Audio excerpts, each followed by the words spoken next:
You ask Tiger to calculate. This deals with linear inequalities with one unknown.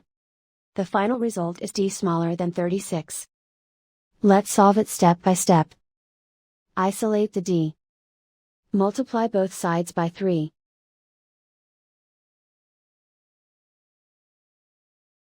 Group like terms.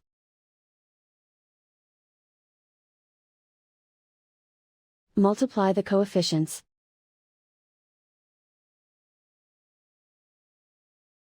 Simplify the fraction.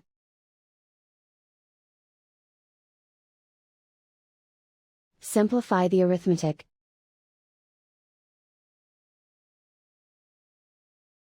Plot the solution on a coordinate grid.